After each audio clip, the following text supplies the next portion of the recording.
దేవుడు నా స్తోత్రం వందనాలు. దేవుడి యొక్క కృపను బట్టి గత ఆదివారం నుంచి ఈ ఆదివారం వరకు ప్రేమ నష్టంతో దేవుడు మనం ఎంతగానో కాచి కాపాడి ఉన్నాడు. ఈ దిన వాక్యంలో చూసినట్లయితే ప్రతి ఒక్కరితో కూడా దేవుడు చెప్తున్న మాట ఏమనగా, దేవుడి దగ్గర మనం ఎంతైతే ఆశిస్తున్నామో అలాగే దేవుడు కూడా ఇచ్చేవారు ఉండాలంట. ఎలా ఇచ్చేవారు అంటే, మొట్టమొదటిగా ప్రార్థన చేయడంలో నమ్మకం ఉండాలా, దేవుడి యొక్క మందిరంలో రావడంలో నమ్మకం ఉండాలా, మూడవదిగా దేవుడు ఏదైతే మనకు ఇస్తున్నాడో దాన్ని మనం మర్చిపోకుండా దేవుడికి ఇచ్చినట్లయితే ఆయన మనలో ఉన్న ప్రతి ఒక్క ఇబ్బందిని తీసివేసి మన ఇంకా ఉన్నతమైన స్థితిలో తీసుకెళ్తారు. దేవుని స్తోత్రం కలిగాక ఆ స్థితిలో తీసుకెళ్ళడమే కాకుండా మీరున్న ప్రదేశంలోనే మీరు ఒక ఉన్నతమైన స్థానంలో తీసుకువెళ్ళి మీ బంధువులు, మీ స్నేహితులు చెప్పే మాట ఏంటంటే, మీ దేవుడు చాలా గొప్పవాడు, మేము ఎంత ఉన్నతమైన స్థితిలో ఉన్నప్పుడు కూడా మేము శాంతి సమాధానంతో లేకుండా, కానీ మీకు ప్రార్థన చేసే దేవుడు చాలా గొప్పవాడు, మీరు పేదవాళ్ళైనప్పుడు కూడా మీరు ఎంతగానో శాంతి సమాధానంతో ఉన్నారనే మాట మనం కాదు, మన ఎదుటి వారు చెప్పాలంటే మనం చేయము. కానీ దేవుని యొక్క మందిరం రావాలా, దేవునికి చుట్టూలో నమ్మకం ఉండాలి. మూడవదిగా ఆయన ఏదైతే చెప్తున్నాడో ప్రతి దాంట్లో కూడా మనం మర్చిపోకుండా ఆయన ఏదైతే పలుకుతున్నాడో మాట, ఆ మాట మనం విని గ్రహించినప్పుడు దేవుడు మనం ఉన్నతమైన స్థితిలోకి తీసుకెళ్తాడు. మొదలుగా చూద్దాం, యోబు గ్రంథము 41వ అధ్యాయము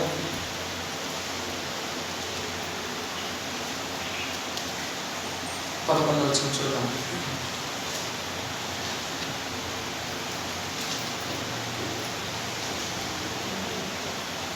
నేను తిరిగి ఇవ్వవలసి ఉండినట్లు నాకెవడైనను ఏమైనా ఇచ్చినా ఆకాశ వైశాల్యమంతటి క్రింద ఉన్నదంతయు నాదే కదా. దాని అవయమును గూర్చైనను, దాని మహాబలం గూర్చైనను, దాని చక్కని కీర్ని గూర్చైనను పలకతో మౌనముగా నుండు. చాలా ఇక్కడ చూసినట్లయితే ఈ గ్రంథం 41వ అధ్యాయం 11వ వచనం, నేను తిరిగి ఇవ్వవలసి ఉన్నట్లు నాకు ఎవడైనాను ఏమైనా ఇచ్చినా. ఇది మాట మనుషులతో దేవుడు పలుకుతున్నాడు. మనమైతే ఎవరికైనా ఏదైనా ఇచ్చినప్పుడు నేను నీకు ఇచ్చాను కనుక నువ్వు నాకు ఏదైనా సహాయం చేయమని అడుగుతాం.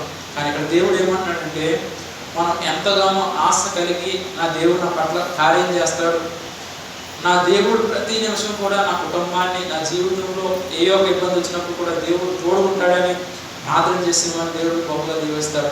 రెండోదిగా చూసినట్లయితే ఎవరైతే దేవుడిని ప్రార్థన చేయరో, ఎవరైతే దేవుడి దగ్గర నమ్మకం ఉన్నారో, దేవుడు చెప్పిన మాట విన్నప్పుడు కూడా విన్నాను కదా అని చెప్పి ఒక చోటుతో విని ఒక చోటుతో విడిచిపెట్టే వారి కోసం దేవుడు చెప్పే మాట ఏంటంటే, మీరు నా దగ్గర అడుగుతున్నారు కాబట్టి మీరు ఏమన్నా నాకు ఇచ్చారా అని దేవుడు అడుగుతున్నాడు.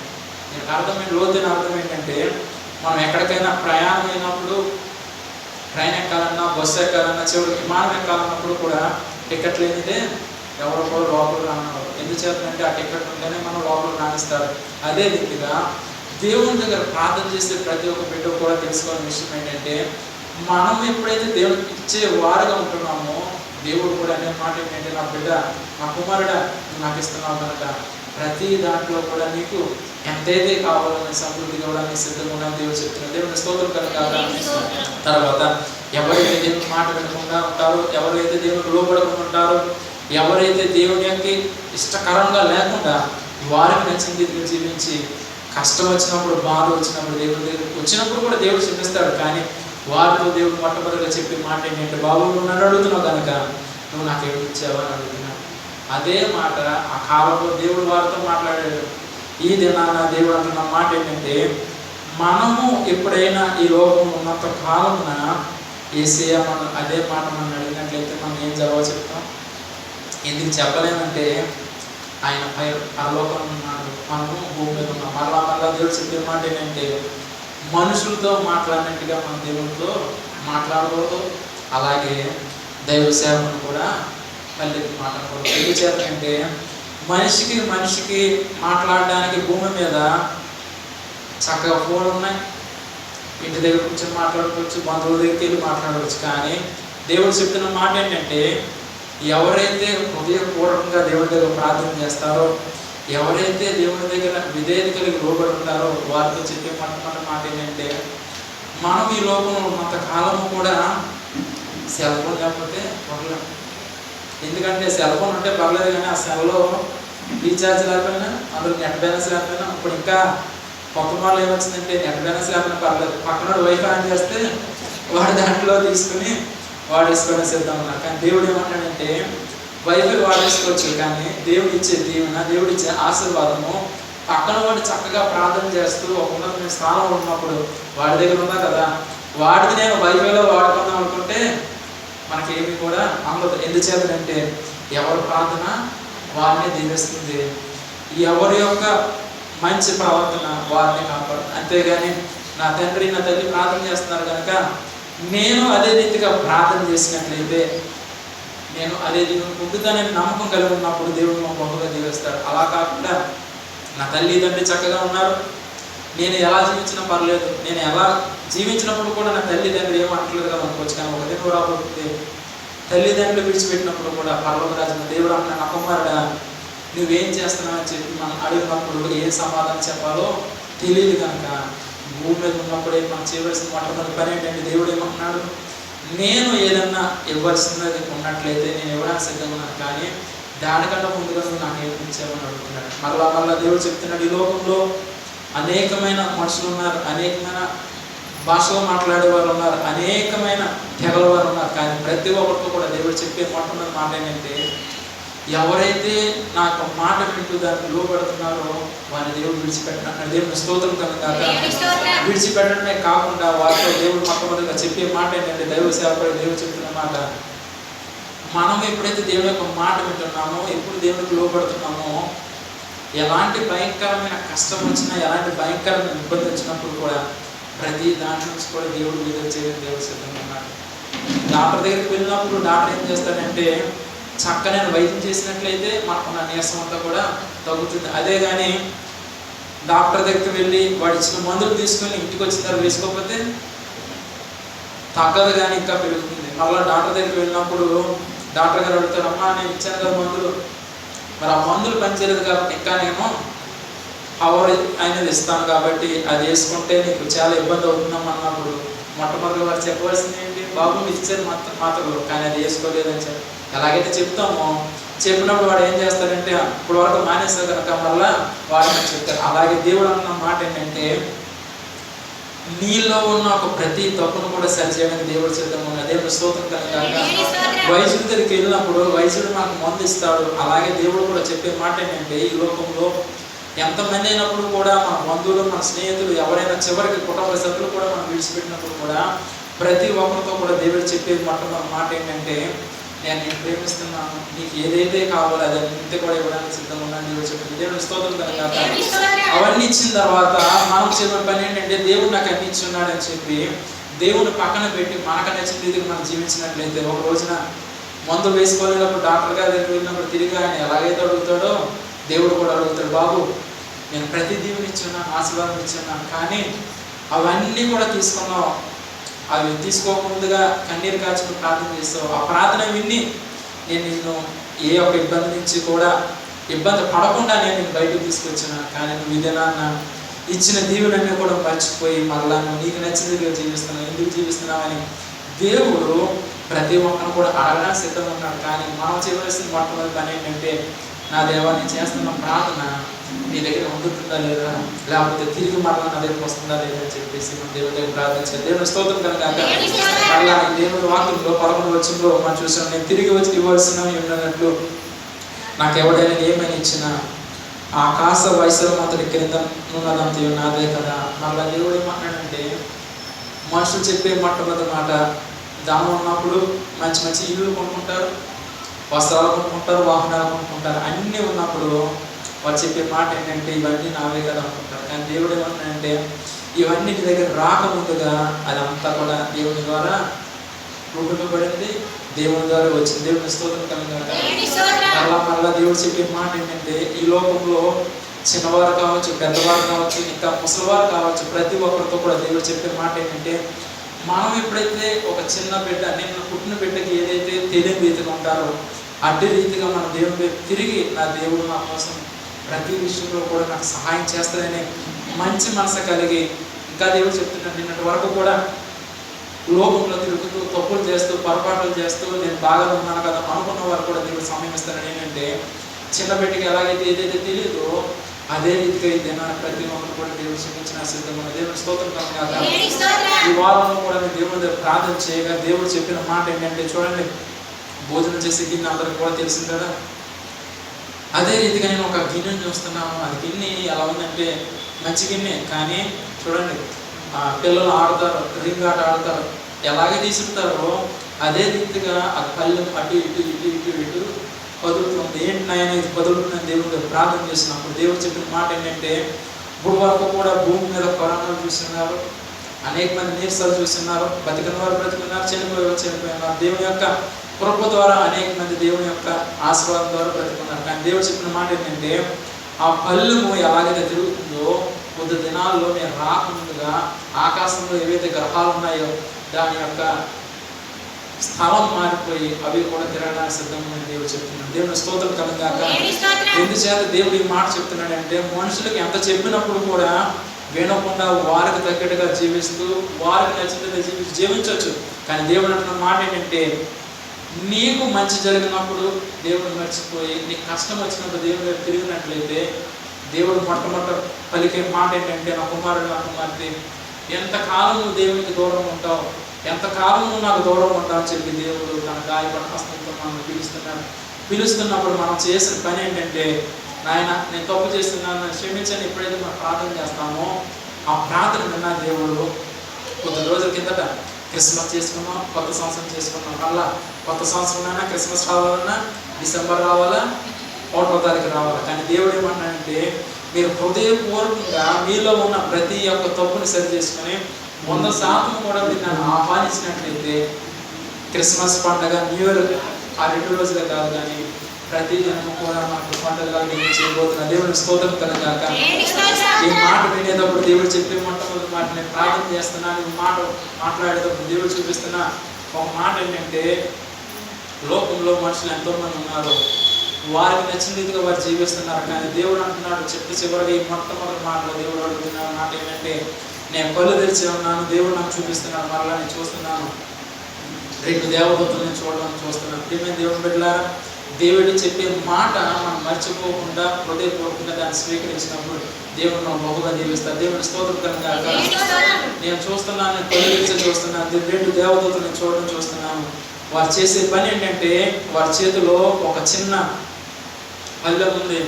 ఆ పళ్ళెంలో వారి దగ్గర చూడండి ఇసుక ఎలాగైతే ఉంటుందో అదే రీతిగా ఒక మెరుపులతో కూడిన దేవుని యొక్క దీవెన వారి చేతితో పట్టుకొని ఈ యొక్క మందిరం చుట్టూ కూడా తిరుగుతూ ఎవరైతే వారికి దగ్గర ఉన్నారో, అనగా దేవుని దగ్గర ఉన్నారో వారి మీద జలడానికి దేవుడు సిద్ధంగా ఉన్నారు. దేవుని స్తోత్రం కనుక.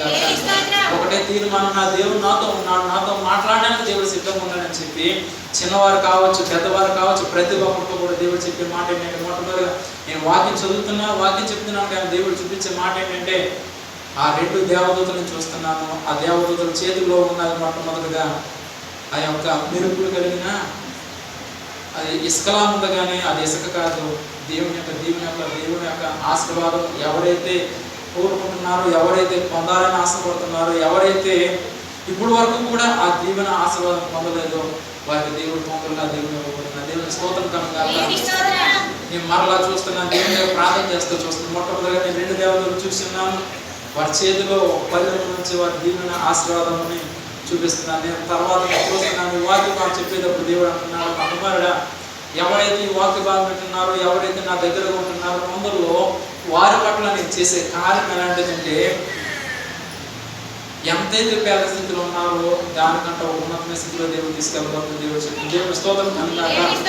దేవుని యొక్క మందిరానికి ఇప్పుడు వరకు కూడా సైకిల్ మీద వచ్చి ఉన్నాను, కొందరిలో దేవుడు నీకు మంచి వాహనం ఇవ్వబోతున్నా. దేవుని స్తోత్రం కనుక. అదే నువ్వు బండితో దేవుని యొక్క మందిరంకి వచ్చి ఉన్నాము. దేవుడు చెప్పిన మాట ఏంటంటే, తొందరలో మంచి వాహనాలు దేవుడు ఇవ్వడానికి, అనగా కారు ఇవ్వడానికి దేవుడు సిద్ధంగా ఉన్నాడు. అలాగే దేవుడు చెప్తున్నాడు, ఈ యొక్క మొట్టమొదటి నెలలో ఈ 2024లో ప్రతి ఒక్కరు కూడా ఆశపడేది ఏంటంటే, నా దేవుడు నా పట్ల గొప్ప కార్యం చేయాలని, నా కుటుంబంలో గొప్ప మేలు చేయాలని, అలాగే నాకు దేవుడు మంచి ఆరోగ్యం ఇవ్వాలని చెప్పి ఎవరైతే ప్రార్థన చేస్తున్నారో వారి కోసం కూడా దేవుడు చెప్తున్నాను. నేను చూస్తున్నాను, 2 చేతులు మరలా నేను చూస్తున్నాను, ఆ చేతుల నిండా కూడా రక్తంతో నిండిపోయి నేను చూస్తున్నాను. ఎందుచేత దేవుడికి ముందు చూపిస్తున్నానంటే, ఈ లోకంలో మనుషులు వారు చేసే తప్పు అంతా కూడా వారు సరిదిద్దుకోకుండా ఇంకా తప్పు చేయడం ద్వారా ఎప్పుడో ఏసైకి సిలువ వేస్తున్నారు, కానీ ఆ తప్పు చేయడం ద్వారా మళ్ళీ ఆయన యొక్క గాయం నుంచి ఆ ఆత్మని చూస్తున్నాను. ప్రియమైన దేవుడు పెట్టాను, ఇది నా దేవుని యొక్క మందిరంకి వచ్చినారు. నిన్నటి వరకు నువ్వు ఎలా ఉన్నావు నాకు తెలియదు. ఈ రోజు మటుకు దేవుడు చెప్తున్న మాట ఏంటంటే, నీలో ఉన్న ప్రతి తప్పును సరి చేసుకుని నా దేవుడు నా పట్ల గొప్ప కార్యం చేయడానికి సిద్ధంగా ఉన్నాడు. దేవుని దూతలు నా మీదకి దేవుని పంపించడానికి సిద్ధంగా ఉన్నారు. అలాగే నా యేసయ్య ఆయన ఒక 2 చేతుల్లోని చూస్తున్నాను, గాయపడ హస్తాన్ని చూస్తున్నాను. ఆ 2 హస్తాల్లో రక్తం అలా ఒక కుళాయి ఎలా కారుతుందో అట్టి రీతికి నేను చూస్తున్నాను. ప్రియమైన దేవుని బిడ్డలారా, ఎందుచేత దేవుడు ఈ మాట పలుకుతున్నాడంటే, ఇప్పటికైనా నీ జీవితం సరి చేసుకోకుండా, ఇప్పటికైనా నీ హృదయాన్ని సరి చేసుకోకుండా మందిరానికి వచ్చి వెళ్ళిపోతే సరిపోదు, కానీ నీ జీవితం మారాలా. ఆ మారినప్పుడే దేవుని యొక్క రాజ్యంలో చోటు. దేవుని స్తోత్రం కలుగుగాక. అలా కాకుండా నేను మందిరానికి వస్తున్నాను, పాటలు పాడుతున్నాను, వాక్యం వింటున్నాను, అన్నాటిలో నేను మొదటగా ఉంటున్నాను అని చెప్పి నీ హృదయం నీవు దేవునికి ఇవ్వకుండా నీకు రచన రీతిగా నువ్వు ఉన్నట్లయితే దేవుడు మరలా చెప్పే మాట ఏంటంటే, నా రాజ్యంలో వారికి చోటు ఇవ్వడానికి సిద్ధమన్నాను, కానీ వారి హృదయంలో వారి జీవితం మార్చుకోలేదు కనుక వారు నా దగ్గర రాకముందు కానీ భూమి మీద వారి యొక్క జీవితాన్ని సరి చేసుకుని వారి హృదయంలో నన్ను ఎప్పుడూ కూడా ఆహ్వానించే వారికి ఉన్నట్లయితే నేను రాబోకముందుగానే వారి ఉన్నతమైన స్థితిలో పెడతాను. నాతో పాటు వారు కూర్చోడానికి నేను వారికి చక్కని ప్రదేశాన్ని సిద్ధపరుస్తాను. దేవుని స్తోత్రం కలుగుగాక. మరలా దేవుడు చెప్పే మాట ఏంటంటే, మనం దేవుని ఏదైతే అడుగుతున్నామో అవన్నీ కూడా దేవుడు ఇవ్వడానికి సిద్ధంగా ఉన్నాడు. కానీ మొట్టమొదటిగా దేవుడు చెప్పే మాట ఏంటంటే, మంచి హృదయం కలిగిన దేవుని ఏదైతే అడుగుతున్నామో దేవుడు ఇవ్వడానికి సిద్ధంగా ఉన్నాడు. అదే నీకు మంచి హృదయం కాకుండా కష్టం వచ్చినప్పుడు, బాధ వచ్చినప్పుడు దేవుడిని అడిగినట్లయితే దేవుడు ఏమంటాడంటే, నా కుమారుడు నా కుమార్తె నువ్వు నన్ను అడుగుతున్నావు, కానీ దేవుడు అంటున్నాడు మొట్టమొదటి మాట, నువ్వు నాకేమని ఇచ్చేయాలా, ఈ భూమి మీద అంతా ఉన్నదంతా కూడా నాదే కదా అని దేవుడు అడుగుతున్నాడు. అడిగి మళ్ళా నేను దేవుడి యొక్క వాక్యాన్ని చూస్తున్నాను. మళ్ళీ దేవుడు చెప్తున్న మాట ఏంటంటే, జాగ్రత్తగా మంచి 2 దేవతలు చూస్తున్నాను, 2వదిగా దేవుని యొక్క హస్తాలు చూస్తున్నాను, 3వదిగా దేవుడు మళ్ళీ బయలుపరుస్తుంది ఏంటంటే పరలోక రాజ్యం నేను చూస్తున్నాను. ప్రియమైన దేవుని బిడ్డలారా, ఈ వాక్యం చెప్తున్నాను, కానీ ఒక చక్కనైన ప్రదేశాన్ని నేను చూస్తున్నాను. మీరు నాకు ముందుగానే మనుషులు కనబడుతున్నారు, కానీ దేవుడు నా కంటి ముందున ఒక చక్కనైన ప్రదేశం పెట్టున్నాడు. ఆ ప్రదేశంలో ఒక చక్కనైన ఒక మంచి కుర్చీ చూస్తున్నాను. ఆ కుర్చీలో మన అందరిని కూడా దీవించడానికి వేసేసేద్దాం. దేవుని స్తోత్రం కలుగుగాక. ఆయన ఒక ముసలుగా ఉన్నాడు, తెల్లటి వస్త్రాలు ధరించుకున్నాడు. ఆయన చూస్తున్నాడు, ఎవరు నా దగ్గరకు వస్తారా, ఇప్పుడు నేను వారికి దేవుని ఇద్దామా, ఎప్పుడు వాళ్ళందరూ నాతో పాటు కలిసి ఉంటారని చెప్పి దేవుడు మన కోసం ఎదురు చూస్తాను. నేను చూస్తున్నాను ఒక ముసలాయన్ని చూస్తున్నాను, ఆయన పక్కన దేవుడిని చూస్తున్నాను. ఆయనతో పాటు అనేక మంది ప్రజలు ఈ భూమి మీద విడిచిపెట్టి ఎవరైతే దేవుని యొక్క రాజ్యం చేరి ఉన్నారో వారందరూ కూడా ఆయనతో పాటు కూర్చున్నారు. మనం ఇంకా దేవుని యొక్క రాజ్యం చేరలేదు, కానీ దేవుడు చెప్తున్న మొట్టమొదటి మాట, నా బిడ్డలారా ఇప్పటికైనా నీ జీవితం మార్చుకుని నా వైపు తిరిగిన ఆయన అని చెప్పి ఎప్పుడైతే దేవుడు అడుగుతున్నాడో ఆ మాటను స్వీకరించి మన దేవుని వైపు తిరగాల. ఈ 2024 సంవత్సరంలో మొట్టమొదటి దేవుడు చెప్పే మాట ఏంటంటే, ప్రతి ఒక్కరిని కూడా దేవుడు దీవించిన సిద్ధంగా ఉన్నాడు. మరలా దేవుడు జ్ఞాపకం చేసే విషయం ఏంటంటే, దేవుడు నాకు మొట్టమొదటిగా పేరు పెట్టింది ఏంటంటే విజయసాగర్ దేవుడు పెట్టి అన్నాడు. తర్వాత నేను సేవలో దేవుని యొక్క మాట వింటూ దేవుడు లోబడడం ద్వారా దేవుడు చేసిన మంచి పని ఏంటంటే, నన్ను సేవకుడు అన్నది కానీ ప్రధాన యాజకుడు అన్నాడు. దేవుని స్తోత్రం కనుక ప్రధాన యాజకుడు పని ఏంటంటే, ఇప్పుడు చూసినట్లయితే యెరూషలేములో ఎవరైతే దేవుని యొక్క సువార్త పరిగ్రహిస్తున్నారో వారు దేవుని సేవకులు.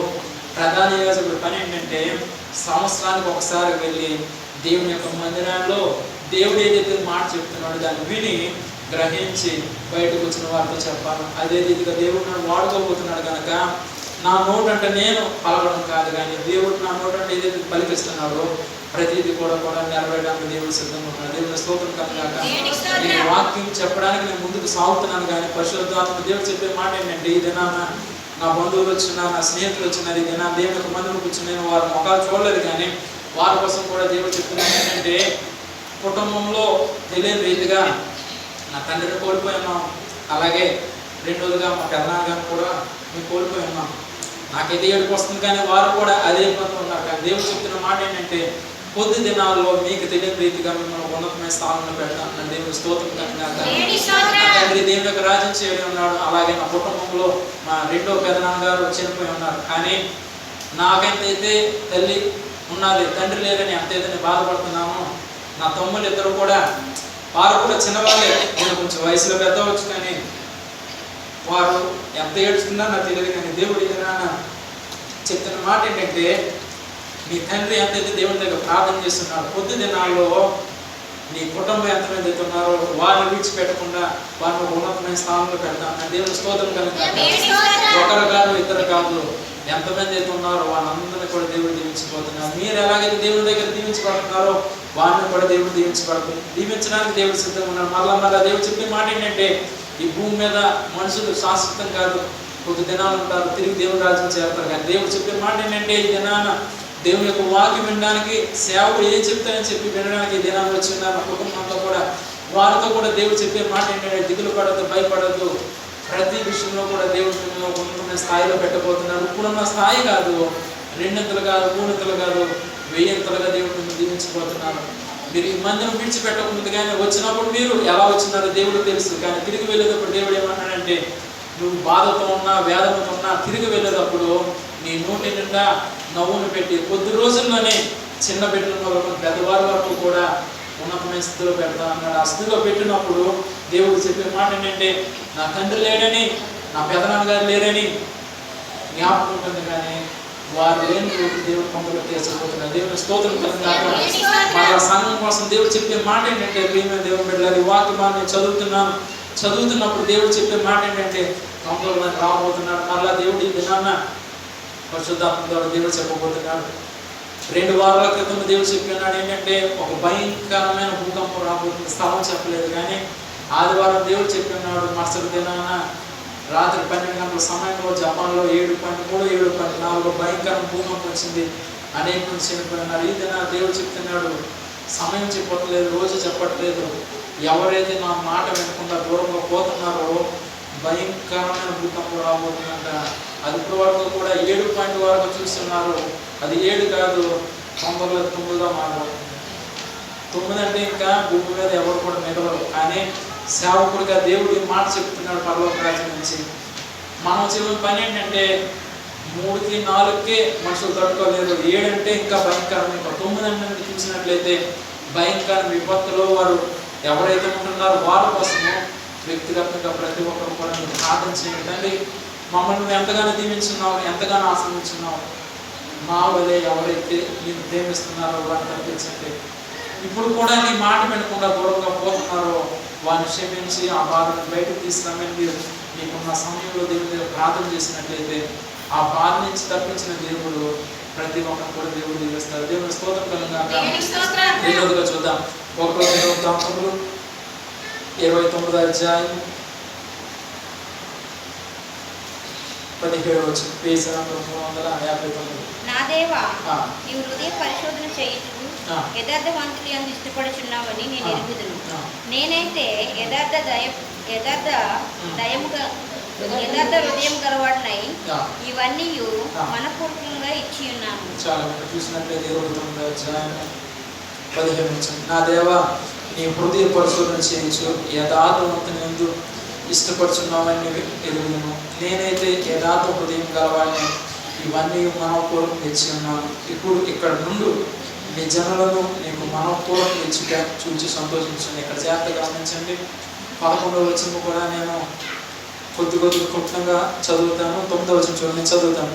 వారు పూర్ణ మనసుతో యెహోవాకు ఇచ్చుచుందురు కనుక వారు అలాగూ మనపూర్వకం ఇచ్చినందున జనులు సంతోషించారు. అదే మీకు వాక్యం మనం చూసినట్లయితే దావీదు గారు ఉన్నారు.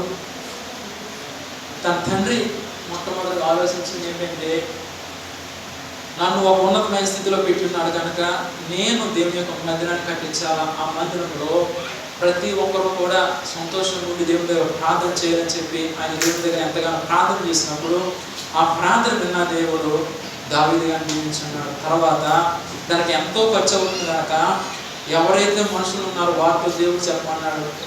ఎవరైతే నీకు ఇవ్వడానికి సిద్ధంగా ఉన్నారో, ఎవరైతే నా మాట లోపడుతున్నారో వారిని అందరినీ కూడా నేను దీవిస్తాను దేవుడు చెప్పినప్పుడు 9వ వచనం, వారు పూర్ణ మనసుతో యెహోవాకు ఇచ్చుంటుంది కనుక వారు అలాగూ మనపూర్వకం ఇచ్చినందుకు జనులు సంతోషించింది.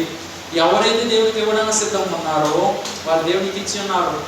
ఇచ్చిన తర్వాత ఎవరైతే ఇస్తారో ఇవ్వాలనుకున్నారో వారు కూడా ఇచ్చినప్పుడు ఇచ్చిన వారంట ఎంతగానో సంతోషించున్నాను. దేవుని స్తోత్రం కనుక.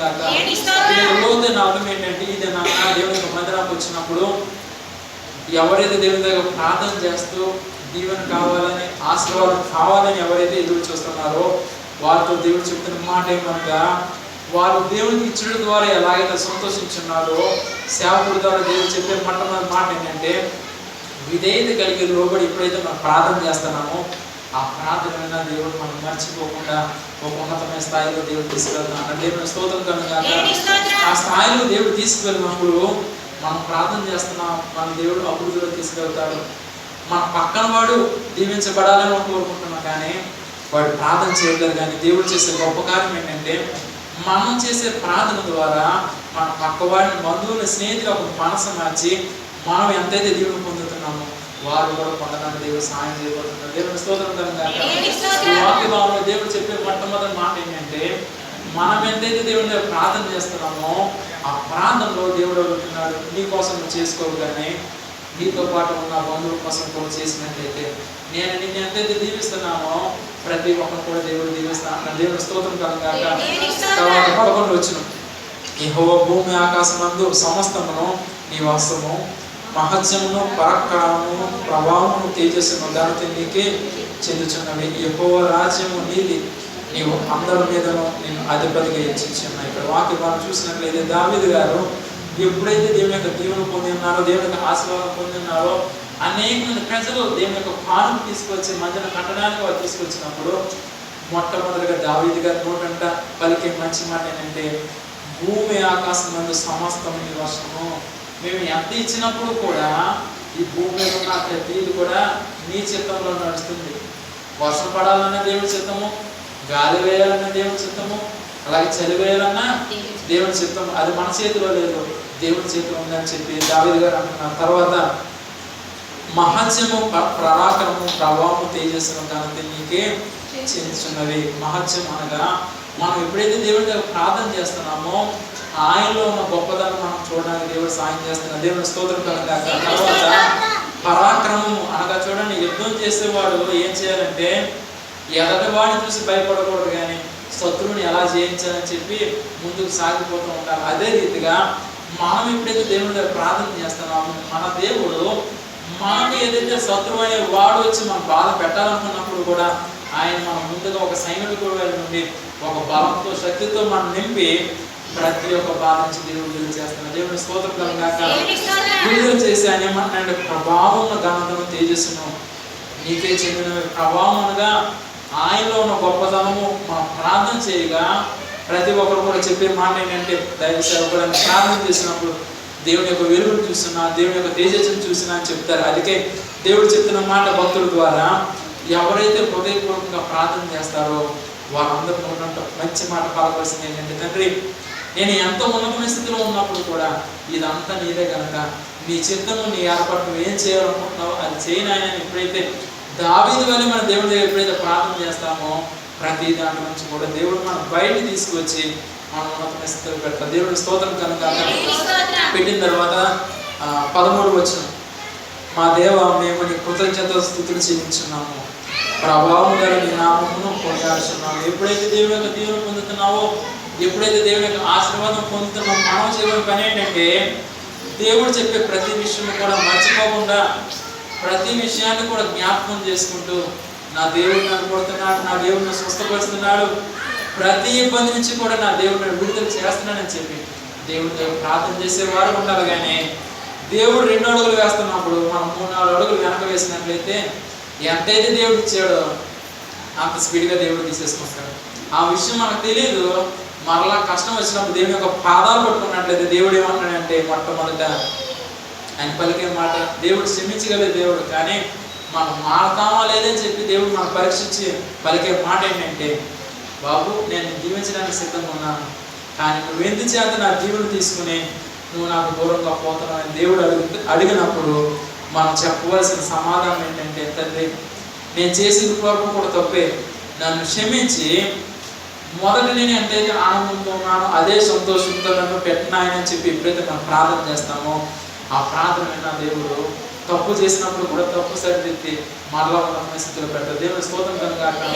ఇక్కడ 2 విషయాలు, ఎప్పుడైతే మనం ప్రార్థన చేస్తున్నామో దేవుడు దీవిస్తాడు, దీవించిన తర్వాత తప్పు చేసి మళ్ళా దేవుని వైపు తిరిగి మళ్ళీ ప్రార్థన చేసినప్పుడు దేవుడు చేసే మంచి పని ఏంటంటే ప్రతి ఒక్కరు కూడా క్షమించడానికి, ప్రతి ఒక్కరు కూడా మార్చాలని, మీరు మార్పు కలిగినట్లయితే అనేక మంది మిమ్మల్ని చూసి మారడానికి దేవుడు సాయం చేయబోతుంది. దేవుడు స్తోత్రం కనుక మళ్ళా పరిశుద్ధాత్మ దేవుడు జ్ఞాపకం చేసే మాట ఏంటంటే మొదటి కుర్చీ నుంచి చివరి కుర్చీ వరకు కూడా ఎంతమంది అయితే కూర్చున్నారో వాళ్ళ కోసం దేవుడు చెప్పే మాట ఏంటంటే మొట్టమొదటి దేవుని దేవతలను చూస్తున్నాను కదా, వారు మొట్టమొదట వారి యొక్క చేతిలో ఆ యొక్క చిన్న గిన్నె పట్టుకుని ప్రతి ఒక్కరు కూడా జలాన్ని చూసినా చెప్పినానని. దానికి ఇప్పుడు దేవుడు చూపించేది ఏంటంటే వారి చేతులతో జలడమే కాకుండా ప్రతి ఒక్కరి మీద హస్తం ఉంచి ఎవరైతే నా తండ్రికి అనగా యేసేకి లోబడుతున్నారో వారిని అందరినీ కూడా ఒక స్థాయిలో పెట్టడానికి దేవుడు సిద్ధంగా. దేవుడు స్తోత్రం కనుక వాక్యం వెంటనే ఉండండి, మీ హృదయంలో ప్రార్థన చేసుకుని తండ్రి ఒక చక్కనైన పల్లెంలోంచి మీ దేవుడు పొందడానికి మీ దేవుడిని పంపించున్నాం. మళ్ళా సేవకుల ద్వారా చెప్తున్నాం, ఎవరైతే హృదయపూర్వకంగా ప్రార్థన చేస్తున్నారో, ఎవరైతే నమ్మకంగా ఉన్నారో వారందరినీ కూడా నీ దేవదూతల చేతితో మమ్మల్ని తాకి మమ్మల్ని ఉన్నతమైన స్థితిలో తీసుకువెళ్ళడానికి మా మంచికి వచ్చిన్నాం కనుక మా నుంచి దేవదూతలు దూరంగా పోకుండా ప్రతి ఒక్కరిని కూడా దీవించిన సహాయం చేయమని ఎవరైతే మీ హృదయంలో ప్రార్థన చేసుకుంటున్నారో వారిని దేవుడు విడిచిపెట్టకుండా తమ దేవదూతలు పంపించిన పనిని పూర్తి చేసి వారు తిరిగి వెళ్ళాలని దేవుడు సహాయం చేయగలరు. దేవుని స్తోత్రం కలగాక. వరకు కూడా దేవుని యొక్క దేవదూతల కోసం దేవుడు చెప్తున్నాడు. మరలా దేవుని యొక్క దేవదూతలు హస్తం ద్వారా ప్రతి ఒక్కరు కూడా దీవించిన సిద్ధంగా దేవుడు చెప్తున్నాడు. మూడవదిగా దేవుడు జ్ఞాపకం చేస్తున్న విషయం ఏంటంటే ఈ వాక్య భాగం నేను చెప్తున్నప్పుడే దేవుడు జ్ఞాపకం చేస్తున్నాడు, ఎవరైతే దినాన బాధతో కష్టంతో అలాగే అనారోగ్యంతో దేవుని యొక్క మందిరంకి వచ్చిన వారితో దేవుడు చెప్పిన మాట ఏంటంటే ఎవరైతే ఇబ్బందులు ఉన్నారో కష్టంతో ఉన్నారో వారిని దేవుడు విడుదల చేస్తా అన్నారు. ఎవరైతే అనారోగ్యం నుండి ఇప్పుడు వరకు కూడా ఎన్నైతే మందులు వాడి ఉన్నారో మందులు వాడినప్పుడు కూడా తగ్గకుండా నేను ఎంత ప్రయత్నం చేసినప్పుడు కూడా తగ్గట్లేదని చెప్పి ఎవరైతే ఉన్నారో వారి కోసం దేవుడు చెప్తున్న మాట ఏంటంటే భయపడద్దు, దిగులు పడద్దు, ప్రతి ఒక్కరిని కూడా దేవుడు మొక్కడానికి దేవుని స్తోత్రం కలిగాక. తల్లిదండ్రులుగా మీరు మీ బిడ్డల కోసం ప్రార్థన చేస్తున్నారు, సేవకులుగా మీ అందరి కోసం నేను ప్రార్థన చేస్తున్నాను. ఈ మాట దేవుడు నోటంట పలికేటప్పుడు దేవుడు చెప్పే మాట ఏంటంటే నీకు ఎక్కడైతే బాధ ఉందో నాకు తెలియదు కనుక దేవుడు చెప్తాడు, మా పిల్లలు గోల పెట్టద్దు, వీడియో రికార్డ్ అవుతుంది. దేవుడు చెప్పే మాట ఏంటంటే ఎక్కడైతే నీకు బాధ ఉందో దయచేసి నీ హస్తాన్ని, అది కన్ను కావచ్చు, చేయి కావచ్చు, ముక్కు కావచ్చు, నీ శరీరంలో ఎక్కడైతే బలహీనత ఉందో దయచేసి సిగ్గుపడకుండా ఆ చేయి పెట్టుకుని దేవుని దగ్గర ప్రార్థన చేసి సేవకులుగా దేవుని ప్రార్థన చేయమంటున్నాడు. ఎప్పుడైతే ఆ ప్రార్థన దేవుడు పెట్టున్నాడో మీరు వచ్చినప్పుడు ఎంత ఇబ్బందితో వచ్చినా కానీ తిరిగి వెళ్ళేటప్పుడు దేవుని స్వస్థపరిచి ఇంటికి తీసుకెళ్ళబోతున్నా. దేవుని స్తోత్రం కాక.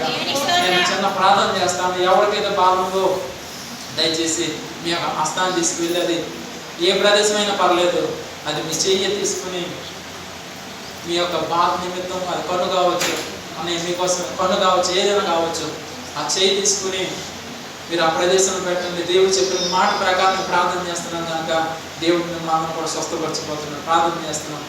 మహాపురుషుల దేవా నీకు లేఖమైన స్తోత్రాలు చెల్లించుకున్నాం. ఈ దినాన్ని నీ ప్రియ బిడ్డలందరూ కూడా వచ్చున్నారు.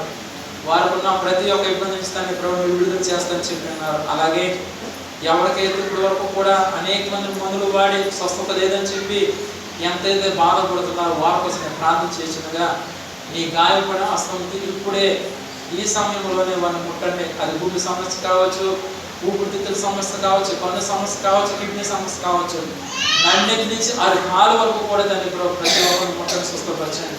నేను చూస్తున్నా పరలోకం నుంచి ఒక చేయి రావడానికి చూస్తున్నాను ఆయన. ఎవరైతే అనారోగ్యంతో ఉన్నారో వాళ్ళందరినీ కూడా ముట్టుకోవడానికి చూస్తున్నాను తండ్రి.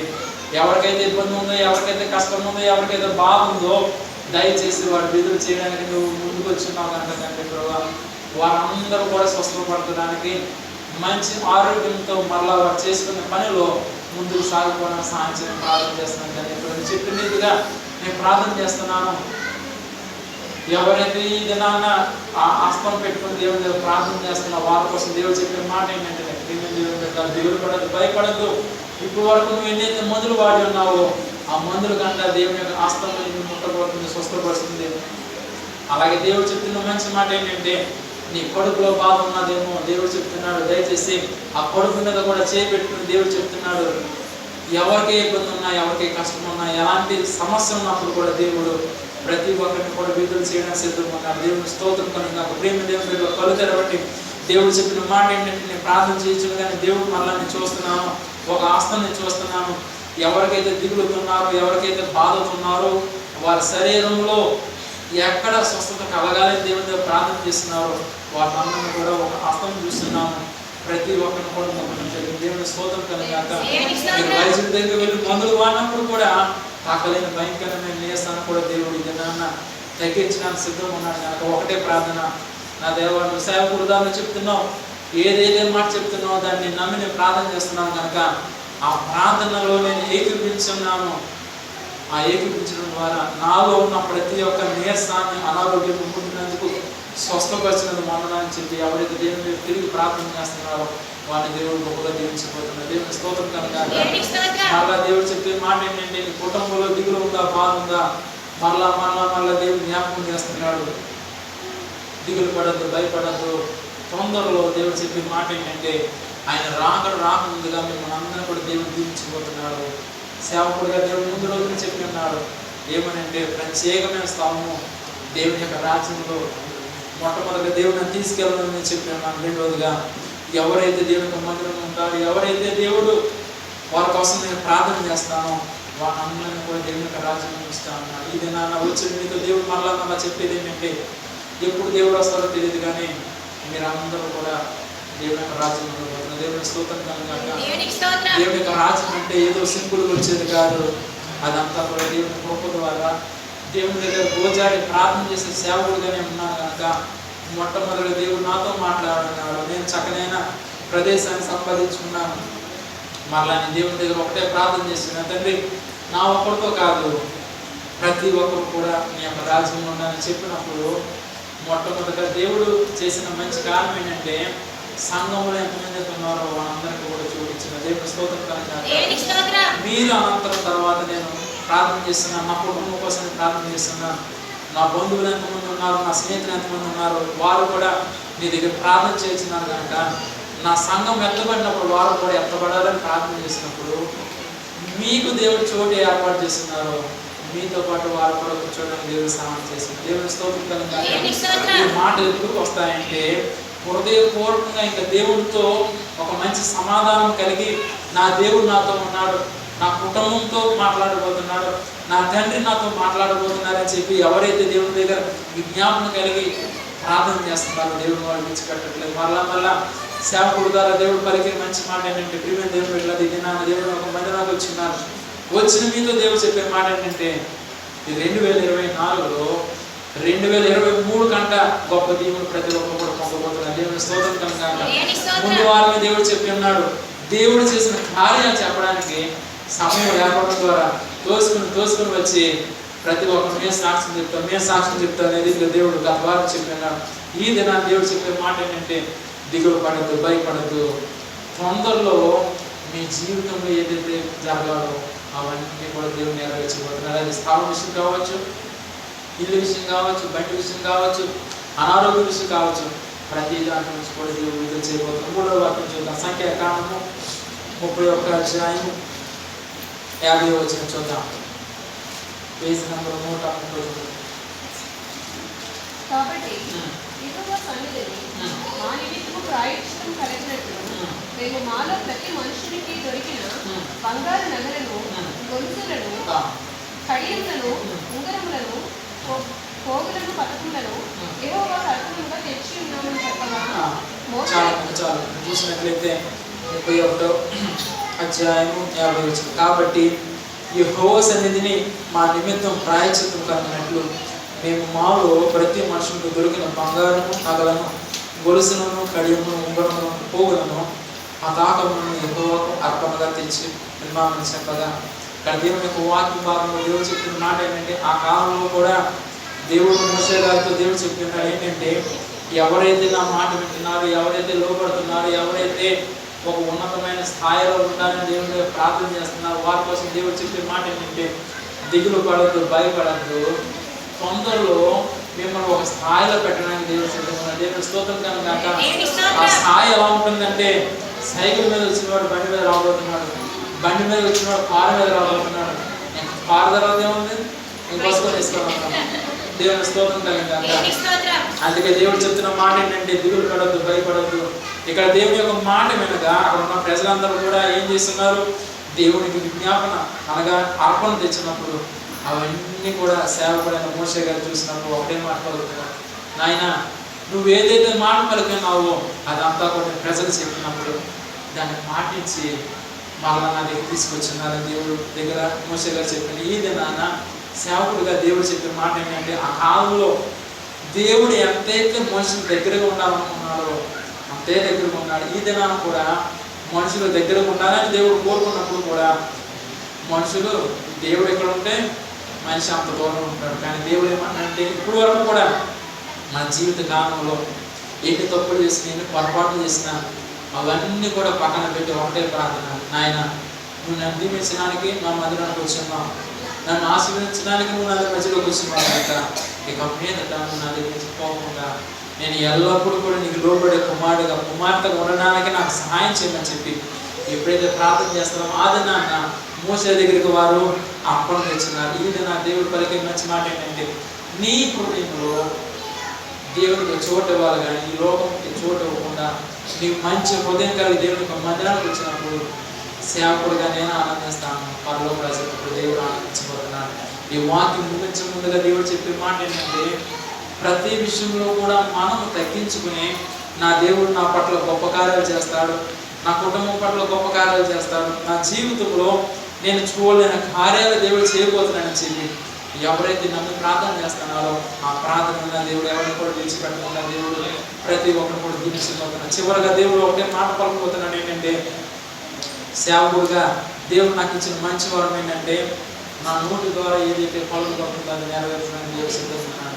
రెండోదిగా దేవుడు నాకు దర్శనం ఏదైతే చూపిస్తున్నాడో ఆ దర్శనం చూసినప్పుడు నేను అనుకుంటాను, తండ్రి ఇది ఎక్కడ జరుగుతుందో దయచేసి అది ఆపండి. నేను దేవుడి ప్రార్థన చేసినప్పుడు అది ప్రమాదమైనప్పుడు కూడా దేవుడి ప్రార్థన చేసినప్పుడు ఈ దినము దేవుడు చూపిస్తాడు. మరుసటి దినాన్ని అది టీవీలో చూసినప్పుడు అది జరుగుతుంది. ప్రియమైన దేవుడు బిడ్డలారా, సేవకుడుగా నేను చెప్పే ఒకటే మాట, దిగులు పడొద్దు, భయపడొద్దు. తొందరలో మన పట్ల దేవుడు గొప్ప కార్యాలు చేయబోతున్నాడు. ఆ కార్యాలు చూడాలంటే కొద్దిమట్టుగా ప్రార్థన చేసి, కొద్దిమట్టు కాదు కొద్దిగా ఆనందనే, ఎక్కువ బాగా కావాలంటే వస్తుందా, రాదు. ఎందుకు రాదంటే మన తిరిగి కొద్ది కాబట్టి. అదే రీతిగా దేవుడి దగ్గర ప్రార్థన చేసే సమయం కూడా మనం కేటాయించి నా దేవుడి దగ్గర నేను విజ్ఞాపన చేస్తున్నాను కనుక శత్రువు అనే వాడు నా దగ్గరకు వచ్చినప్పుడు కూడా నేను దిగులు పడిన, భయపడను. ఎందుకు చేయాలంటే నా దేవుడు నాతో ఉన్నాడని నామకం. దేవుని స్తోత్రం కనుక ఈ వాక్యం ముగించే ముందు పరిశుద్ధాత్మ దేవుడు మరలా జ్ఞాపకం చేసే విషయం ఏంటంటే తొందరలో ఆయన రాబోతున్నాడు. మనం ఆయనతో ఉంటున్నామని నమ్మకం కాదు, కానీ ఈ దినాన్ని ఎంతైతే దేవుని దగ్గర ప్రార్థన చేస్తున్నారు అదే ప్రార్థన నీ జీవిత కాలంలో కూడా చేసినట్లయితే నిన్ను విడిచిపెట్టడు, నీ కుటుంబాన్ని విడిచిపెట్టడు. ప్రతి నిమిషం కూడా దేవుడు తోడు నా కోరుతూ దేవుడి కొద్ది నాడు నిలిచింది కాక. ఆమె